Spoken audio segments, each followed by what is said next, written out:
자, 사도행전 9장 1절에서 9절까지 읽었고요. 이 9장의 말씀을 중심으로 구원을 향한 소망의 이유 두 가지에 대해서 오늘 우리가 하나님의 말씀을 함께 나누도록 하겠습니다. 이 말씀을 통해서 영혼 구원에 대한 열정 새롭게 우리 마음속에서 일어나고 우리 교회가 생명을 세우고 영혼을 돌보는 하나님의 귀한 교회가 될 수 있기를 예수님의 이름으로 간절히 축원합니다.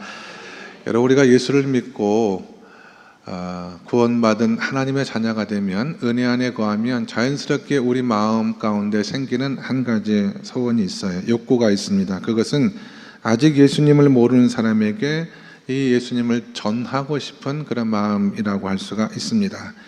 참으로 좋으신 하나님, 또 우리를 용서해 주신 하나님, 매일의 삶을 통해서 우리를 축복해 주시는 그런 하나님을 모르고 외롭게 허덕이며 인생을 살아가는 분들을 보면 참 안타까운 마음이 들고, 이들도 하나님을 경험했으면 좋겠다, 하나님의 자녀가 되었으면 좋겠다 하는 그런 마음과 더불어 복음을 전하고 싶은 욕구가 생깁니다. 특별히 내 사랑하는 가족들, 배우자, 남편, 아내, 자식들, 또 부모님들, 가까운 친지, 이웃들, 지금도 예수님을 알지 못하고 죄 가운데 살아가고 있고 앞으로도 죄 가운데 살아갈 것인데, 그렇다면 하나님께서 예비하신 영원한 천국에 함께 가지 못하는데, 이런 안타까운 마음에 우리는 복음을 전하지 않을 수가 없게 됩니다. 그런데 우리가 복음을 전할 때 순순하게 잘 복음을 받아들이는 사람이 있는가 하면, 어떤 사람은 복음에 대해서 굉장한 저항감을, 거부감을 드러내는 사람들이 있죠. 또 그 가운데 특히 어떤 일부는요, 굉장히 복음 전하는 사람을 핍박하거나 무시하거나 조롱하는 그런 경험을 우리가 하게 됩니다. 저도 우리 성도님들, 믿지 않는 가족들을 위해서 기도하고 있습니다마는, 저조차도 어떤 때 저 영혼이 과연 변화될 수가 있을까, 저 강팍한 심령이 깨어질 수가 있을까라는 그런 낙심하는 마음이 들어올 때가 있습니다. 그래서 기도한다고 꽤 오래 기도는 했지만 전혀 반응을 보이지 않고 오히려 마음이 더 강팍해지는 것을 볼 때, 정말 내가 하는 이 기도가 효과가 있는 것인가, 하나님은 정말 내 기도를 들어주고 계신가 라고 하는 생각이 들 때 저에게 큰 위로가 되었던 말씀이 바로 사도행전 9장의 말씀입니다. 교회를 아주 잔인하게 핍박했던 사울을 하나님께서 복음을 증거하는 위대한 종 바울로 바꾸어 주시는 바로 이 말씀, 사울을 바울로 바꿀 수 있는 하나님이시라고 한다면, 저 영혼도, 지금은 전혀 변화될 기미가 보이지 않는 저 영혼도 하나님께서는 반드시 변화시켜 주실 것이다 라는 소망을 갖게 된다는 거예요. 그래서 사울을 바울로 바꾸어 주신 하나님, 내 사랑하는 이분의 마음도 바꾸어 주십시오라고 기도하면서 소망을 이어갈 수 있게 되는 줄로 믿습니다. 오늘 성경의 말씀은 이 사울이 어떻게 바울로 바뀌어지는가의 과정에 대해서 아주 자세하게 기록이 되어져 있습니다. 우리가 복음을 전하고 기도해도 변하지 않는 사람들을 향하여 절망하지 않고 계속 기도해야 될 첫 번째 이유는 하나님께서 사울을 바울로 바꾸어 주셨기 때문에 그렇습니다. 하나님께서 하시면 그런 의미 능치 못할 일이 없는 거예요. 사람이 바꾸기가 매우 어렵습니다. 그러나 하나님은 사람의 심령과 영혼을 바꾸시는 하나님이시다라고 하는 것입니다. 사실 사울이 예수 믿는 것은 거의 불가능에 가까운 현실이었거든요. 이거는 하나님이 아니면 하시지 않았다, 저는 그렇게 생각을 합니다. 왜냐하면 사울은 원래 집안 자체가 매우 유대인 가운데 정통 중에 정통 가문의 출신입니다. 우리나라 상황으로 바꿔 말하면 뿌리 깊은 유교 집안, 그것도 일반 유교 집안이 아니라 유교의 거장이라고 할 수, 거두라고 할 수 있는 율곡이나 이 선생님 같은 그 자녀들 있잖아요. 종갓집, 그런 종손과 같은 위치에 있는 그런 사람이었거든요. 빌립보서 3장 5절에서 바울은 자기를 이렇게 소개하는 장면의 말씀이 있습니다. 나는 8일 만에 할례를 받고 이스라엘 족속이요 베냐민 지파요 히브리인 중에 히브리인이다. 그리고 율법으로 나는 바리새인이다 라고 나는 유대교 정통주의에 근거한, 정통주의에 입각한 그런 사람이었기 때문에 내가 예수를 믿는 사람 혹은 예수를 따르는 사람들을 바라볼 때 우리로 치면은요 이런 거예요. 부모를 무시하고 제사 드리지 않는 상놈과 같은 사람들이다. 전통의 입장에서는 그렇게 생각을 한 거죠. 동양의 모든 윤리를 다 흔들어 버리는 사람이기 때문에 저들을 내가 그만둘 수가 없다. 이런 마음을 가지고 있었던 사람이었습니다. 또 사울은 정통에 서 있는 사람임과 동시에 성격이 매우 포악한 사람으로 성경은 기록을 합니다. 성경을 읽으면서 제가 신기하게 생각했던 것 가운데 하나가 뭐냐면 사도행전 8장 3절에 사울이 교회를 핍박하는 장면의 말씀이 있거든요. 교회를 잔멸할새 각 집에 들어가 남녀를 끌어다가 옥에 넘겼다 그랬습니다. 또 오늘 우리가 읽은 9장 2절의 말씀에도 보시면 사울이 다메섹으로 가는 이유를 말할 때 만일 그 도를 따르는 사람을 만나면 남녀를 막론하고 결박하여 예루살렘으로 잡아오려 함이라 그렇게 했잖아요. 여자라는 말이 꼭 들어갑니다. 이게 무슨 말이냐면 그만큼 사울은 포악한 사람이라는 뜻이에요. 일단 자기가 옳다고 생각하면 그 옳은 일을 관철하는 데 있어서 물불을 가리지 않습니다. 좀 마음이 약한 사람은 여자들 혹은 아이들이 울고 불고 매달리면은 마음이 좀 누그러지고 흔들릴 수도 있겠습니다만은 사울에게는 이런 것이 없었어요. 남자고 여자고 가차없이 잡아들이고 죽일 만큼 매우 잔인한 사람이었습니다. 그러니까 우리 주변에 아무리 꿈쩍하지 않는 사람도 사울만큼 포함한 사람은 없다라고 저는 생각을 해요. 제가 신학교 들어가서 성경을 공부하면서 대학원을 지나갈 때 깨달은 사실이 하나 있는데 이 성경의 말씀 자체는요 굉장히 뭐라고 그럴까요? 원색적이고 거칩니다. 하도 우리는 목사님이 양념을 잘 해줘서 요리처럼 설교를 해주시니까 그런가 보다 생각하지 정말 성경을 공부하려고 성경을 마주하면은 이제 밭에서 캔 이 흙 묻은 고구마나 감자같이 굉장히 원색적이거든요. 바울, 그 예가 뭐냐면 우리는 바울이 하나님의 교회를 세운 위대한 종으로 믿잖아요. 근데 바울이 예수 믿기 전 사울 때 얼마나 포악한 사람이었냐면 실제로 예수 믿는 사람들을 많이 붙들어 가지고 옥에 가뒀고 죽였어요. 직접 죽이지는 않았겠죠. 그러나 예수 믿는 사람을 세상에 두고 볼 수는 없다고 했던 일단의 무리 가운데 바울은 그 사람들을 다 잡아가서 남녀노소를 잡아가 다 옥에 가둔 사람이에요. 다 죽인 사람 앞장섰던 우두머리였습니다. 제가 사도 바울이라는 영화를 봤는데요. 그 영화가 굉장히 좋은 영화거든요. 바울이 하나님의 말씀을 증거하고 교회를 세우면서도 늘 기도할 때 눈물로 기도했던 회개의 내용 가운데 하나가 뭐냐면 내가 바울 되기 전에 나로 말미암아 죽임을 당했던 수많은 그리스도인에 대한 자책과 회개의 마음이 바울 사역의 밑바탕에 딱 깔려 있는 거예요. 그가 목베임을 당해서 순교를 당했거든요. 영화의 한 장면은 그가 순교했을 때 그 다음 장면으로 수많은 사람들이 어린아이와 여인들과 많은 사람들이 바울을 환대하기 위해서 저 풀밭에서 오는 장면이 있어요. 그 사람들은 바울에 의해서 죽임을 당한 그리스도인이라고 추적이 됩니다. 거기는 아이들도 있고 그리고 여자들도 많은 사람들이 바울에게 와서 바울이 평생 마음속에 짊어졌던 무거운 짐을 내려놓고 그리스도 안에서 하나가 되게 하는 그런 모습으로 보면 바울은 정말 포악한 사람이었어요. 예수 믿는 사람을 잔인하게 핍박했던 사람이었습니다. 그래서 저분은 절대 예수 믿을 것 같지 않다는 분이 있다라고 할지라도 바울과 같이 포악한 사람을 변화시키는 하나님께서 역사하시면 저 사람도 변화될 수 있다라고 하는 소망을 붙드는 저와 여러분 되시기를 간절히 바랍니다. 바울은 전통적인 집안에서 율법을 배웠고 성정도 매우 포악했으며 또 악착 같은 면이 있는 사람이었습니다. 이 사람이 얘기를 듣다 보니까 예수 믿는 사람들이 핍박을 피해서 시리아 다마스커스라고 하는 곳에 도망갔다는 이야기를 들었거든요. 그래서 대제사장을 찾아가서 공문을 받아요. 체포영장, 일종의 예수 믿는 사람을 붙들어 오는 허가증을 받으러 간 거예요. 당시 다메섹은 아라테스 4세라고 하는 왕이 통치하고 있었는데 이 사람은 유대인들과의 관계를 좋게 하기 위해서 환심을 사게 하기 위해서 대제사장의 공문을 가지고 오면은 그 내용을 그대로 다 받아주고 도와주는 그런 입장에 있었기 때문에 이제 예수 믿는 사람들을 붙들러 가기 위하여 바울이 일단은 사람을 데리고 다메섹을 향해 가는 중간에 거의 다메섹에 도착할 즈음에 갑자기 하늘로부터 강렬한 빛이 비쳤어요. 사람들은 그 빛을 보지 못했습니다. 그러나 바울은 해보다 더 밝은 빛이 자기를 비추는 것을 보고 그 자리에서 말에서 떨어졌죠. 3절의 말씀을 같이 한번 읽겠습니다. 시작.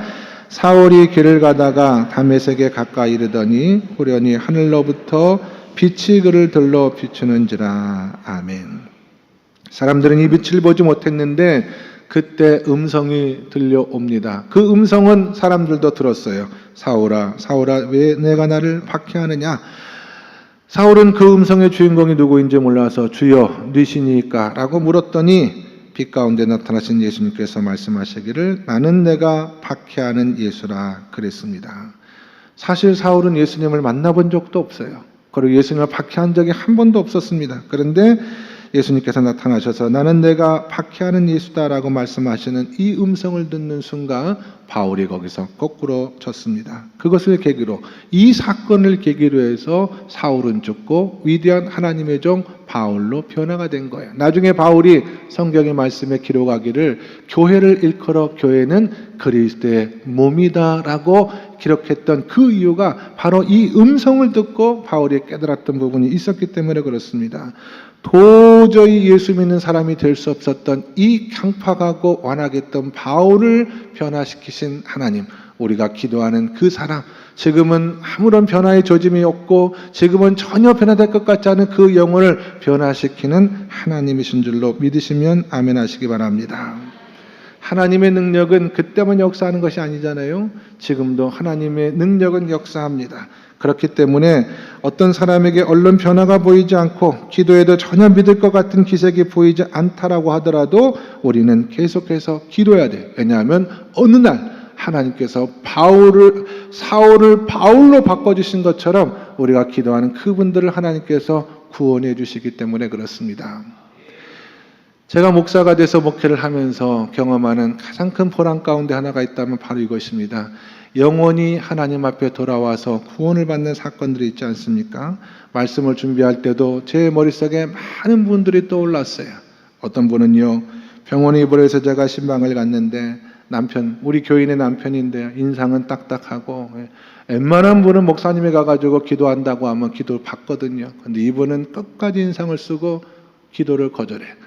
다음 날에 제가 또 가면은 없어졌어요. 아침부터 제가 온다는 소리만 들리면 벌써 도망가가지고 숨어가지고 그렇게 강박했던 사람인데 그분이 나중에 교회에 와서 저와 함께 영적 기도를 드리면서 눈물을 뚝뚝 흘리면서 하나님을 예배하고 하나님의 품에 안기는 그 은혜가 저에게도 있었어요. 참 보람이 됩니다.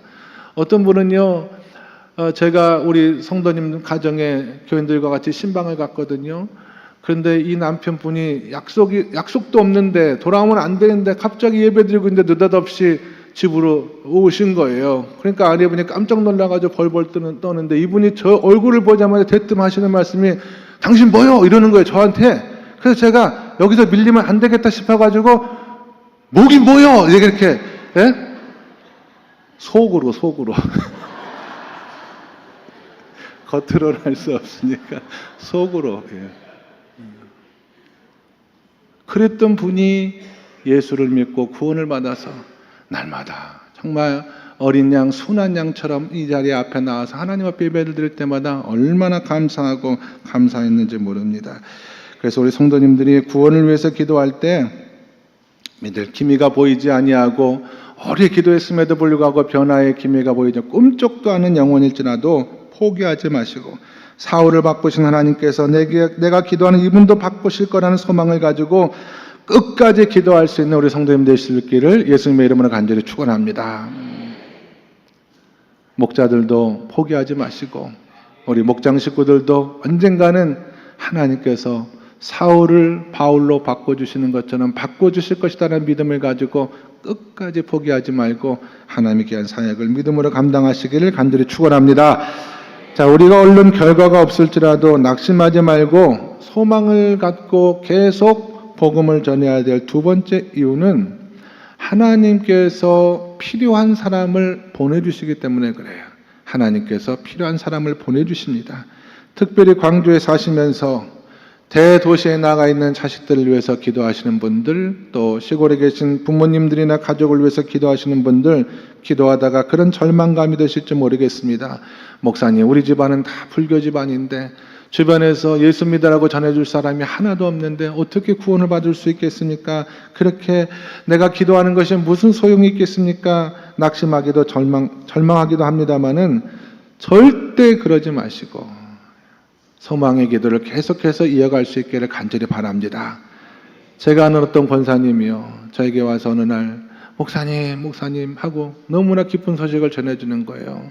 고향에 계신 어머니, 서울에 와서 같이 살기를 원했는데 그토록 고향 땅 떠나지 않는 그 어머니, 예수 믿고 구원받아야 되는데 이제 하나님 앞에 갈 날이 얼마 남지 않았는데 여전히 마음은 강팍하고 교회는 나가지 않고, 그래서 많은 날 기도했거든요. 근데 목사님, 어느 날 우리 고향 교회에 젊은 목사님이 새로 부임하셨는데 그 목사님이 날마다 찾아와서 엄마를 돌봐주고 교회 가자 하니까 이 엄마가 교회를 나가, 교인들이 얼마나 지극정성으로 돌봐주시는데 교회 나오는 게 너무나 행복하다고, 내가 교회를 진작 나갔어야 했는데 너무 늦게 나왔다고 이렇게 말씀하시니 하나님, 목사님도 고맙고 교회도 고맙고 하나님도 감사하다는 그런 말씀을 하더라고요. 하나님께서는 때가 되면 하나님의 사람을 반드시 보내주세요. 지난주 설교 말씀 나눌 때 하나님께 사마리아에서 사회가 된 빌립을 딱 들어가지고요, 광야길로 내보내지 않습니까? 에티오피아 국과 맡은 내시를 만나서 예수를 믿고 세례를 받을 수 있도록 하나님께서 그 사람을 위해서 빌립을 보내주시잖아요. 오늘 사울을 구원하는 위대한 역사 가운데 하나님께서 아나니아라는 사람을 보내서 그가 예수님을 영접할 수 있도록 도와주시는 그런 말씀이 성경에 기록이 되어져 있습니다. 여러분, 하나님은 전지전능하신 하나님이신 줄로 믿으시면 아멘 하시기 바랍니다. 근데 우리가 오해하지 말아야 될 것은 이 전지전능하다는 뜻에 대해서 잘 아셔야 돼요. 여러분, 하나님이 전지전능하시지만 하나님도 못하시는 것이 있거든요. 예를 들면 하나님은 거짓말 하실까요? 거짓말을 못하실까요? 거짓말 못하세요.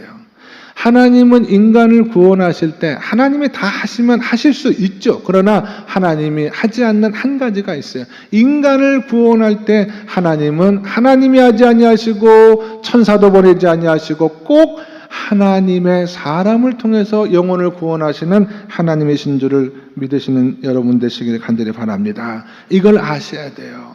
그래서 우리가 복음을 전하지 않으면 복음은 세상 가운데 전해지지 않는 이유가, 이 복음을 전하여 영혼을 구원하는 것은 하나님의 일이지만 그 일을 하나님은 반드시 사람을 통해서 하신다라고 하는 것이고요. 그 영혼이 준비가 되어져 있으면 때가 되면 하나님은 반드시 하나님의 사람을 그 곁에 보내주신다라고 하는 것입니다. 아나니아는 다마스커스, 성경의 표현을 하면 다메섹이죠. 다메섹에 살고 있던 경건한 그리스도인이었습니다. 그가 어느 날 환상 중에 하나님의 음성을 들어요. 10절과 사도행전 9장 10절과 11절의 말씀을 같이 한번 읽도록 하겠습니다. 10절과 11절 시작.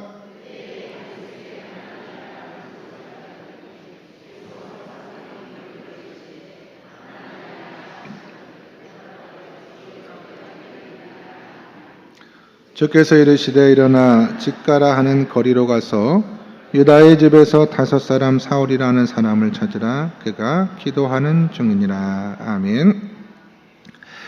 성경에서 꿈은 잠자는 중에, 수면 중에 하나님께서 보여주시는 그림이고, 환상이라고 하는 것은 깨어있는 중에 하나님께서 보여주시는 그림이거든요. 그래서 아나니아에게 환상 중에 하나님이 말씀하시기를 가서 사울에게 기도해 줘라 라고 하는 거예요. 근데 매우 구체적으로 이야기하고 있는 것을 볼 수가 있어요. 일단 어디로 가라고 했냐면 직가라고 하는 길로 가라고 해요. 직가는 큰 곧게 뻗은 길을 말하거든요. 그러니까 우리식으로 하면 무슨 무등대로 이런 큰 길에 가면 어떤 사람의 집이 있다. 그 집도 특정해 줬어요.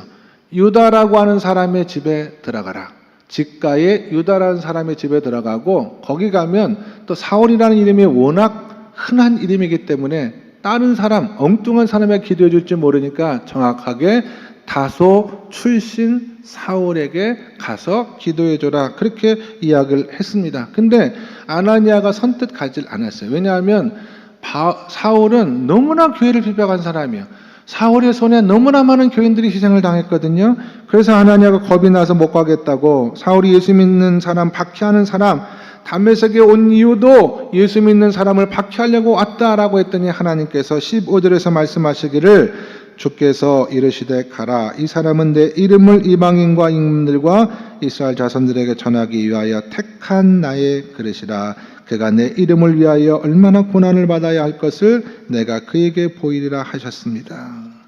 이 사람이 포악한 사람이고 예수를 잡아 죽이는 사람이지만 내가 쓸 사람이며 나를 위해서 지금까지 그가 행동했던 것보다 훨씬 더 많은 고난을 받으며 그 고난 속에서 내 이름을 증거하는 나의 종이다. 그러니 가라, 가서 기도하라 그래요. 아나니아 가니까 정말 그 집가라는 거리, 그 사람의 집에 그 사울이 있는 거예요. 그래서 형제 사울이여라고 불렀습니다. 우리는 형제여, 자매여 이런 말을 종종 사용하잖아요. 근데 사울은 지금 그 음성을 듣는 순간에 너무나 놀라운 은혜를 경험을 해요. 여러분, 사울의 입장에서 보면은요, 어느 날 갑자기 눈이 멀었어요. 그리고 지금까지 자기가 해왔던 하나님을 믿는 사람을 자기가 제일 잘했다고 생각했던 모든 것들이 하나님을 대적하는 가장 못된 일이라는 사실을 깨달았어요. 자기 인생이 완전히 송두리째 어그러지는 그런 때거든요. 내가 어떻게 살아야 되나 앞으로. 그리고 눈까지 멀었잖아요. 예? 강렬한 빛에 눈이 멀어가지고 앞을 보지도 못하고 나는 앞으로 무엇을 위해서 어떻게 살아가야 되는가라고 정말 사흘간 밥도 못 먹고 자기의 인생에 대해서 깊이 절망하고 있는 순간에 아나니아가 와서 형제 사울이여, 내가 당신이 비박했던 예수가 보낸 사람입니다 라고 하니까 깜짝 놀란 거예요. 얼마나 놀라운 소식이고 기쁜 소식이었겠습니까? 그리고 아나니아가 그에게 안수를 한 그 순간에 눈에서 비늘 같은 것이 다 벗겨지고 이제 즉시 일어나 18절에 보시면 세례를 받고 음식을 먹고 강건해졌다라고 성경은 기록을 하고 있습니다. 하나님이 하시고자 하시면 능치 못할 일이 없어요. 그런데 하나님은 다메섹에서 딱 사울을 만나서 강렬한 빛 가운데 음성을 주시는 것까지만 하고요, 나머지는 누가 하게 하셨다고요? 아나니아라고 하는 사람을 통해서 역사하셨습니다.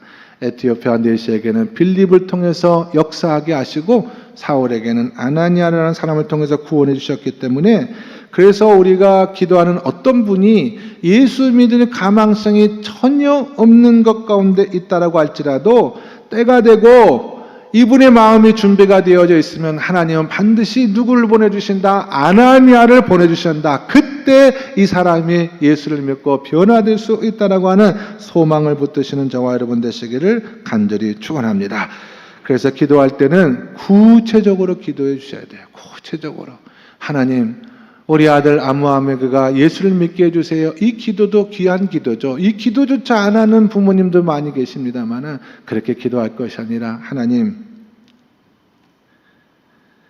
우리 아들의 마음 가운데 하나님을 향한 목마름을 심어주세요. 이렇게 기도하시길 바랍니다. 그리고 복음을 들을 수 있는 기회를 만날 수 있도록, 복음을 들을 수 있는 환경 가운데 들어갈 수 있도록 하나님 만들어주시고, 그 다음에 아나니아 같은 사람을 꼭 곁에 보내주셔서 그가 사울을 변화시켜 바울이 되게 만드는 데 쓰임받은 것처럼 그 사람을 통해서 내 사랑하는 가족이 변화될 수 있도록 도와주세요. 이렇게 기도하시고, 한 가지 더, 하나님, 혹시 제가 그분을 위해 보내준 하나님의 종 아나니아가 아닌지, 그분의 구원을 위해서 나를 하나님께서 보내주신 것은 아닌지도 하나님 앞에 기도해야 된다라고 하는 것입니다. 그래서 우리 성도님들, 오늘 사도행전 9장의 말씀을 하나님께서 괜히 저와 여러분에게 주신 것은 아니겠죠. 이 말씀을 통해서 다시 한번 중단했던, 그리고 낙심 가운데 잠깐 내려놓았던 기도의 끈을 붙들고 하나님 앞에 사랑하는 사람들의 영혼이 돌아올 수 있도록 하나님께서 사울을 바울로 변화시켜주는 것처럼 우리 사랑하는 사람들의 마음이 역사해 주시고, 부모님과 자녀들의 마음 가운데, 가까운 이웃들의 마음 가운데 하나님께서 아나니아를 보내주셔서 그들이 하나님의 은혜 가운데 변화되는 놀라운 역사를 경험하는 아침이 되게 해달라고 기도하시고 낙심하지 않고 소망 가운데 더 뜨겁게 기도하시는 저와 여러분 모두가 다 될 수 있게 되시기를 주 예수 그리스도 이름 받들어 간절히 축원합니다. 기도하겠습니다. 하나님 아버지, 저에게 영혼 구원의 열정을 심어주시오니 감사드립니다. 우리가 따뜻한 하나님의 사랑 가운데 행복하게 살면서 저희가 누리는 행복을 저희만 갖지 않도록 도와주시옵소서. 여러 가지 이유로 복음을 거부하고 우리가 복음을 전한다는 이유만으로 핍박하고 있는 기도 대상자들, 하나님, 사울이 변하여 바울이 된 것처럼 저들도 변화시켜 주시옵소서. 저희들 지치지 않도록 기도하게 도와주시옵시고 소망 가운데 기도하는 저희 모두가 되게 도와주시사 하나님의 때 하나님의 사람을 통한 구원의 놀라운 역사를 경험할 수 있는 머리 숙인 주의 종들과 양림교회가 될 수 있도록 축복하여 주시옵소서. 예수 그리스도 이름 받들어 기도드리옵나이다. 아멘.